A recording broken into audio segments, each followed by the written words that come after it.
अधिकार और भूल जाने का अधिकार क्या है? अच्छा, अगर आपको कुछ याद आए तो जल्दी से मुझे बताइए। मैंने आज से 1 महीने पहले, मैं तारीख भी बता देता हूं, 24 तारीख के real news and analysis that is RNA में मैंने आपको राइट टू बी फॉरगटन के बारे में बताया था। साथियों, एक रोडीज था, रोडीज का सेशन था, रोडीज के सेशन में और साथ साथ बिग बॉस का सेशन था। 2008 का जो बिग बॉस था और एमटीवी रोडीज आया करता था, 5.0 करके था, शायद 5वां सीजन था, जिसमें एक लड़का था जिसका नाम था आशुतोष कौशिक, जो बिग बॉस बना था और रोडीज का फाइनल विनर भी रहा था। उसके द्वारा दिल्ली हाईकोर्ट में एक प्ली दायर की गई थी के कहते हुए कि सर, मैं चाहता हूं कि दुनिया मुझे भूल जाए, और मुझे भूल जाना जो है वो मुझे निजता के अधिकार के तहत प्राप्त हुआ है। कुछ याद आया? अगर आपको याद आया हो बिग बॉस वाला, बिल्कुल, बहुत सारे विद्यार्थियों ने कमेंट में लिख भी दिया है कि उन्हें याद आ गया है, तो आपको याद होगा मैंने कहा था दिल्ली हाईकोर्ट में इसके द्वारा अपील दायर की गई थी। ध्यान है, फैसला आ चुका है, दिल्ली हाईकोर्ट ने उसके बारे में फैसला दिया है। आज हम चर्चा करेंगे उसी के बारे में। ना केवल वो, अपितु इसके अलावा एक बंगाली एक्ट्रेस भी हैं, उन्होंने भी सेम यही प्रकार की अपील दायर की कि मुझे भी भुला दिया जाए।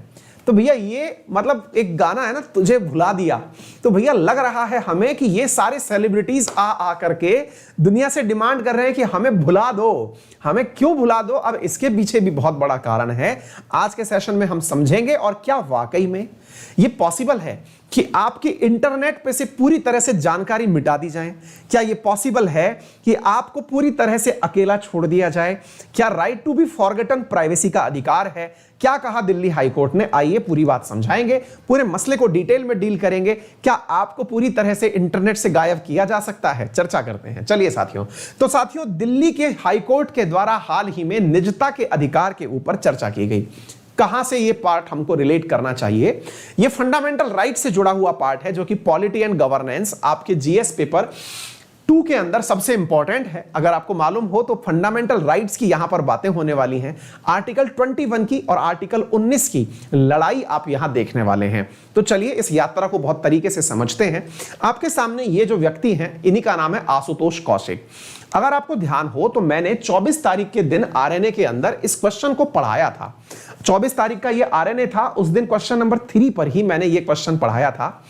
आज मैं क्वेश्चन नंबर 2 पर ये लेके आया हूं। शायद वो वीडियो प्राइवेट हो रखा है, हमने कहीं उसमें ओलंपिक वगैरह का या कुछ ऐसा फोटो यूज किया है कि वो प्राइवेट हो गया है वीडियो, लेकिन मैंने ये पढ़ाया है, आपको ध्यान भी आ रहा होगा।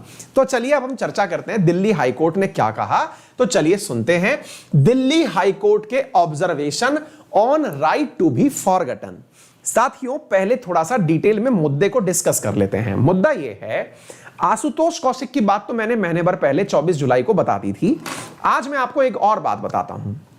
एक बंगाली एक्ट्रेस हैं, उन बंगाली एक्ट्रेस के द्वारा भी दिल्ली हाईकोर्ट में एक याचिका दायर की गई। उन्होंने कहा कि मुझे यूट्यूब से गायब कर दिया जाए। अब आप पूछेंगे कि सर ऐसा कैसे पॉसिबल है? क्या ये पॉसिबल है क्या? मतलब पहले तो ये बताइए कि क्या किसी को YouTube से गायब किया जा सकता है? हाँ, अगर YouTube चाहे तो आज जिस वीडियो को मैं आपको पढ़ा रहा हूं, वीडियो को गायब कर सकता है, डिलीट कर सकता है। आप मुझे जहां सर्च करते हैं वो सब चीज मिटा सकता है। भाई YouTube कुछ भी कर सकता है, Facebook कुछ भी कर सकता है, क्योंकि उनकी रेपोजिटरी में हूं ना मैं। तो अब उनको अपने यहां से मेरे कीवर्ड्स गायब करने हैं, मैं गायब हो जाऊंगा। ऐसे ही एक बंगाली एक्ट्रेस ने, अब आप पूछेंगे बंगाली एक्ट्रेस का नाम बताओ। आशुतोष कौशिक का तो नाम आपने बता दिया, बंगाली एक्ट्रेस का नाम बताओ। साथियों, यही बात सबसे इंपॉर्टेंट है। इस केस में भी उनका नाम रखा गया है अननेम्ड। अननेम्ड का मतलब उनका नाम नहीं बताया जाना है। क्यों नहीं बताया जाना है? क्योंकि आप फिर से उन्हें सर्च कर लेंगे, वो चाहती नहीं है कि सर्च हो जाए।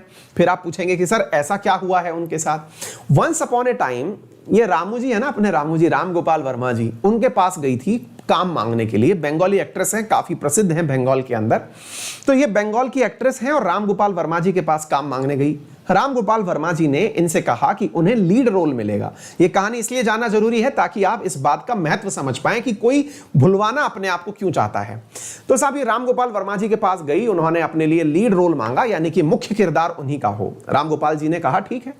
इनको एक वेब सीरीज ऑफर की गई। आजकल वेब सीरीज का तो सीजन चल ही रहा है। वेब सीरीज ऑफर की गई।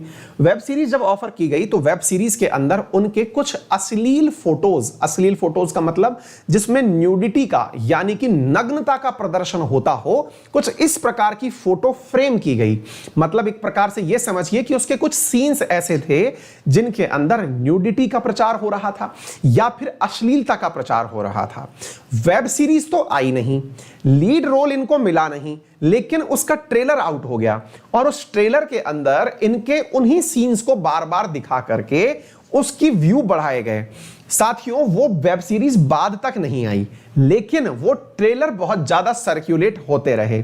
हालत ये हो गई कि उन्हें या इन एक्ट्रेस को केवल अपने उन दृश्यों के कारण ही लोग सर्च करने लगे।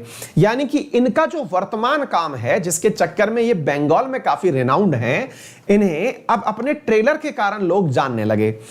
अब वास्तविकता तो यह है कि फिल्म आ गई होती तो आने के कारण से इन्हें कुछ बेनिफिट भी होता, लेकिन वहां से भी कोई बेनिफिट नहीं हुआ, ऊपर से इमेज खराब हो गई जो अलग। भाई फिल्म के अंदर किस रेस्पेक्ट में वो फोटो डाली गई थी वो अलग इशू था। अब ये पहुंचती हैं दिल्ली हाई कोर्ट। इनने ये कहा कि साहब हमारी फिल्म तो आई नहीं, लेकिन फिल्म बन गई हमारी, यानी सब तरफ लोग हम ही को सर्च मार रहे हैं। ऐसी स्थिति में दिल्ली हाई कोर्ट से निवेदन है कि मुझे मेरी निजता का संरक्षण करना है। बोले कैसे करोगे निजता का संरक्षण, निजता क्या है? बोले मैं चाहती हूं कि मेरी फोटोज वायरल ना हो, मैं चाहती हूं कि मेरी फोटोज यूट्यूब से या फिर किसी भी सोशल मीडिया नेटवर्क से हटा दी जाएं। हाईकोर्ट ने इनकी बातों को सुना। बोले क्यों भाई, ऐसा कैसे संभव है ये बताइए। तो इनने कहा कि निजता का अधिकार आर्टिकल 21 के तहत मेरी जो पब्लिक इंफॉर्मेशन अभी तक रिलीज नहीं हुई उसके अंदर इस प्रकार से मुझे डिफेम किया गया, क्योंकि फिल्म आई नहीं, तो डिफेमेशन के कारण मुझे बहुत नुकसान हो रहा है और मेरी निजता का उल्लंघन हो रहा है, मेरी प्राइवेसी का उल्लंघन हो रहा है। अब आप पूछेंगे प्राइवेसी क्या है?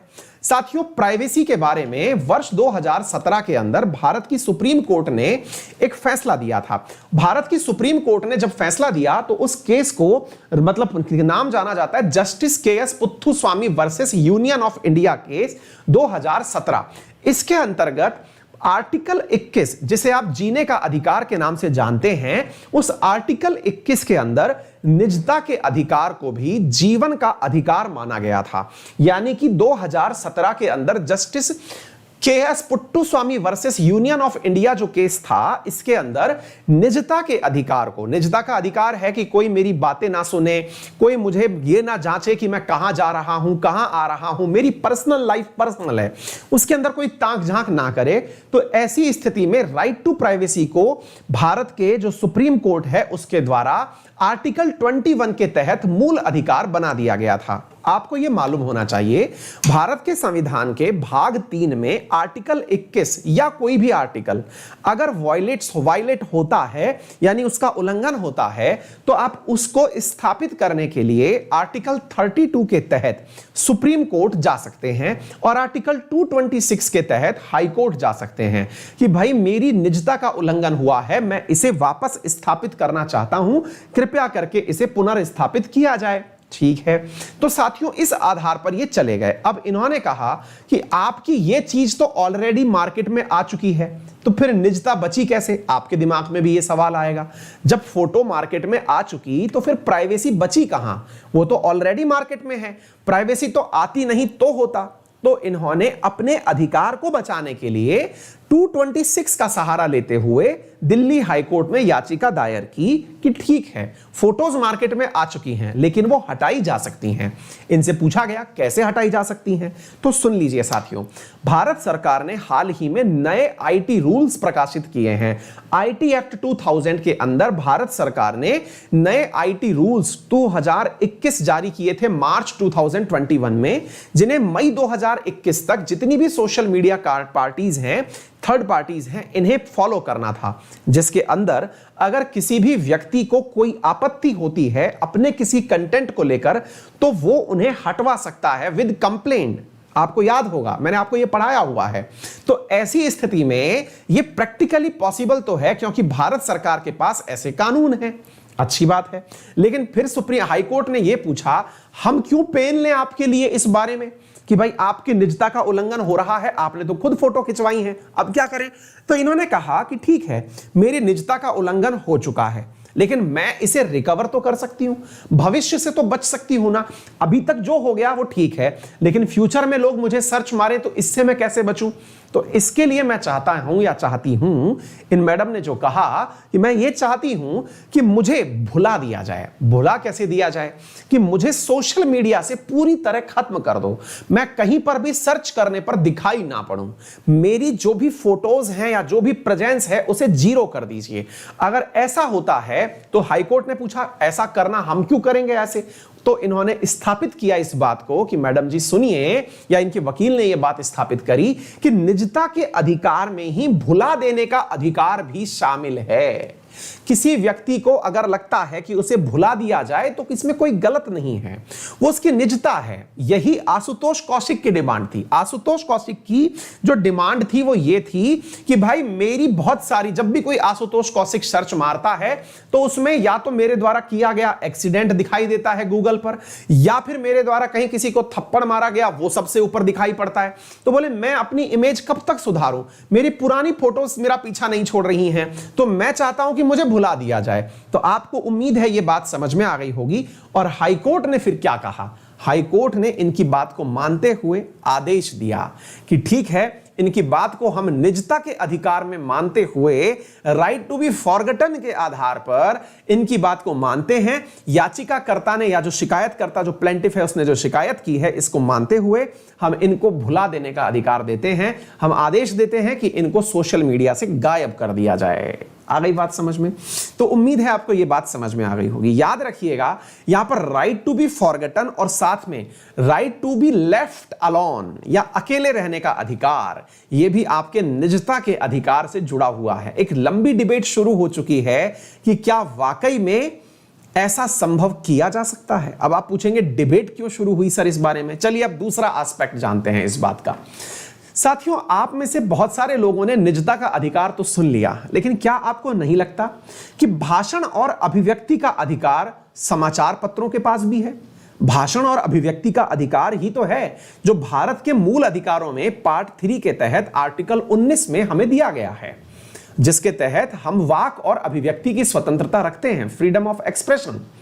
अगर पत्र पत्रिकाएं ऐसे किरदारों के बारे में, एक्टर्स के बारे में जानकारी नहीं छापेंगी तो फिर अपने आप में यह चैलेंजिंग कार्य हो जाएगा कि आपने किसी को निजता का अधिकार तो दिया, लेकिन किसी और से आपने उसका दूसरा अधिकार छीन लिया।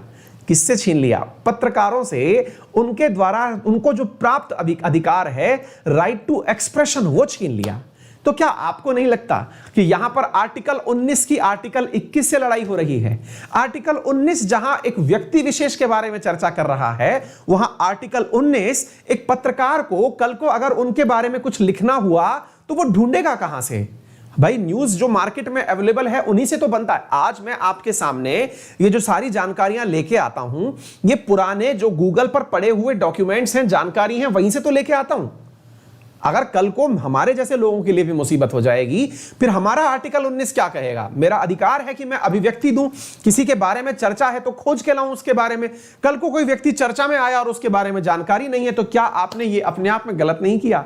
साथियों, यहां पर फिर एक डिबेट शुरू होती है आर्टिकल 19 वर्सेस आर्टिकल 21 की, और इन दोनों की डिबेट के अंदर साथियों यह बड़ा सवाल बनता है कि भाई प्राइवेसी ज्यादा ऊपर है या इंफॉर्मेशन ज्यादा ऊपर है? निजता को ज्यादा ऊपर माना जाए या फिर आपको दी जाने वाली सूचना को ज्यादा ऊपर माना जाए?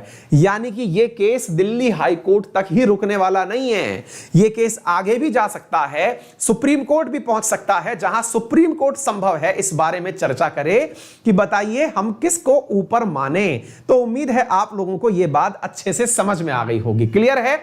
दूसरा, प्राइवेट इंडिविजुअल और एनफोर्सेबिलिटी, इसका मतलब क्या है? भाई मान लीजिएगा कि कल को आपने कोई ऐसा काम कर दिया जिसकी वजह से सरकारी एजेंसीज को आपके बारे में डिटेल जुटानी है, आपके बारे में जानकारी ही नहीं है, तो अपने आप में कानूनी रूप से भी बड़ी मुसीबत हो जाएगी किसी को सलाखों के पीछे पहुंचाने के लिए। तो अपने आप में यह एक बहुत डिबेट का कारण है जो शुरू हो चुका है। फिर आप पूछेंगे तो सर इसका कोई वन शॉट सॉल्यूशन नहीं है क्या? सॉल्यूशन है। उम्मीद की जाती है कि जिस दिन personal data protection bill India में आ गया, जो 2019 से भारत की लोकसभा से तो पारित हो रखा है लेकिन कानून नहीं बन पाया है। अगर पर्सनल डेटा प्रोटेक्शन बिल आ गया तो ऐसे प्रश्नों को वहां पर सेटल कर दिया जाएगा। उम्मीद है कि जो अभी विंटर सेशन आएगा उस सेशन में पर्सनल डेटा प्रोटेक्शन बिल के अंदर ये सारी जानकारियां डाली जाएंगी, ये सारी प्रकार की बातें रखी जाएंगी कि कैसे किसी व्यक्ति के डेटा को सुरक्षित रखा जा सकता है। उम्मीद है आप लोगों को यह बात अच्छे से समझ में आ गई होगी। ठीक है, चलिए, तो उम्मीद है आपको यह बात समझ में आ गई होगी। आईटी एक्ट की धाराओं का उपयोग करके वर्तमान में इनको सभी जगह से गायब करने की बात की जा रही है। तो सारी जानकारियां मैंने आप लोगों को समझा दी हैं। फायदा रिलीफ बिग बॉस वाले उसको भी मिल गया है और उसको भी, और उनको आदेश मिल गया है यहां हटाइए। अब देखना यह होगा कि इनमें से कोई न्यूज पत्रकार या पत्रिका जो है वो वहां ना पहुंच जाए और जाके सुप्रीम कोर्ट में यह ना कहने लग जाए कि सर देख लीजिए फिर हम छापेंगे क्या। क्यों जल्द ही आपको नए वीक में मिलने जा रहा है मतलब एक नया सफलता बैच। इस सफलता बैच में आप मेरे साथ मिलकर के पढ़ेंगे यूजिंग माय रेफरल कोड अंकित 10। मेरा नया कोर्स आ रहा है आर्ट एंड कल्चर का, एसएससी सीजीएल और सीएचएसएल के लिए। यदि आप डिफेंस सर्विसेज की या स्टेट पीसीएस की भी तैयारी कर रहे हैं तो आप इसे ज्वाइन कर सकते हैं। 1 सितंबर 2021 को यह बैच शुरू हो रहा है। आप इसे अभी एनरोल कर लें। इसमें आप लोगों को सभी एडुकेटर्स की क्लासेस मिल जाएंगी जिन्हें आप हमारे साथ ज्वाइन कर सकते हैं। तो 1 सितंबर से आप इस बैच को ज्वाइन कर पाएंगे। यह आपके लिए वाईफाई लक्ष्य के नाम से, जिसके अंदर जितने भी टॉप एडुकेटर्स हैं उन सब की क्लासेस आपको मिल पाएंगी। मेरे द्वारा यहां पर आर्ट एंड कल्चर शुरू किया जा रहा है, इसके बाद में ज्योग्राफी शुरू होगी। यह बैच पूरे 9 महीने का बैच चलने वाला है। इस 9 महीने के बैच के अंदर आपको दोनों भाषाओं में पढ़ाया जाएगा। कंटेंट हिंदी इंग्लिश दोनों में उपलब्ध करवाया जाएगा। पूरा 400 घंटे से ऊपर का बैच है। सारे एडुकेटर्स की क्लासेस एक ही रेफरल कोड लगाने से आपको मिल जाएंगी, दैट इज अंकित 10। आप इसको यूज करके इस क्लास को यूज कर सकते हैं। यह बैच आपको 1 सितंबर से उपलब्ध होने जा रहा है। टाइमिंग वही 9 AM का टाइमिंग रखा हुआ है। साथियों, अनअकैडमी आपके लिए एक जबरदस्त फीचर लेकर के आया है जिसके अंतर्गत आपको करना क्या है, आपको अब डाउट पूछने के लिए परेशान नहीं होना है। इसमें आपके लिए क्या है कि आप अपनी कैटेगरी में पहुंच गए, जैसे आप एसएससी कैटेगरी में पहुंचे हुए हैं, यहां पर आपको एक सेशन दिया हुआ है डाउट एंड सॉल्यूशन। आपको करना यह है कि आप अपना कोई भी डाउट उठाइए, उसे स्क्रीनशॉट से लीजिए और यहां पर कहीं से भी फोटो लीजिए उसको आप यहां पर पेस्ट कर दीजिए। जब आप डाउट को यहां पर पेस्ट कर देंगे तो आपको यहां से ऑटोमेटिकली आप अपने सब्जेक्ट के हिसाब से उस डाउट को सेलेक्ट करके डाल दीजिए, आपको यहां पर सॉल्यूशन मिल जाएगा। ये संपूर्ण फैसिलिटी आपको ना केवल 1 साल की वैलिडिटी के साथ बल्कि 3 महीने की एक्सटेंडेड वैलिडिटी के साथ 5850 रुपए में अनअकैडमी पर प्राप्त हो रही हैं। अगर आप 2 साल का सब्सक्रिप्शन लेना चाहते हैं तो उसके साथ 6 महीने का एडिशनल आपको वो मिल रहा है सब्सक्रिप्शन, और वो आपको 7020 रुपए में उपलब्ध हो जाती हैं। आप सभी के लिए ये सारी जानकारियां बहुत महत्वपूर्ण हैं। इस संडे को 12 बजे आपके लिए कॉम्बैट रखा गया है। कॉम्बैट का अर्थ है एक ऐसा टेस्ट जिसमें 1st से लेके 3rd रैंक तक के जो बच्चे हैं उनको 1 साल का एसएससी प्लस का सब्सक्रिप्शन फ्री ऑफ कॉस्ट दिया जा रहा है। यदि आप फ्री में इस टेस्ट को मतलब फ्री में आप सब्सक्रिप्शन चाहते हैं तो आप संडे के दिन होने वाले इस टेस्ट में पार्टिसिपेट कर सकते हैं, जो कि दोपहर 12 बजे आपके लिए आयोजित किया जाएगा। आप इसमें अगर नए विद्यार्थी के रूप में एनरोल होते हैं तो आपको अंकित 10 रेफरल कोड यूज करना पड़ेगा। साथियों, ये किसी एक विद्यार्थी को नहीं, टॉप 3 रैंकर्स को फ्री के अंदर मतलब एसएससी का सब्सक्रिप्शन मिलेगा। यदि आप यूपीएससी का सब्सक्रिप्शन चाहते हैं तो 11 बजे संडे के दिन यह टेस्ट होगा, आप उसको पार्टिसिपेट कर सकते हैं। ठीक है, तो उम्मीद है आप सभी साथियों को यह बात अच्छे से समझ में आ गई होगी। यदि आप चाहते हैं यूपीएससी कैटेगरी के अंदर अपनी आपकी रैंक सिक्योर करना तो 11 बजे इस संडे को यानी कल के दिन आप टेस्ट दें और अपनी रैंक परफॉर्म कर लें। उम्मीद है आप सभी साथियों को यह बातें बेहतरीन तरीके से समझ में आ गई होंगी। सभी साथियों से इस सेशन को शेयर करना बिल्कुल ना भूलें। वीडियो अच्छा लगा हो तो लाइक करें, चैनल को सब्सक्राइब करें, और हां, सभी का सम्मान, बड़ों का सम्मान, बच्चों को प्यार और महिलाओं के लिए अपना व्यक्तित्व इस प्रकार से विकसित करें कि वो आपके साथ सुरक्षित महसूस करें। मिलते हैं फिर, टेक केयर।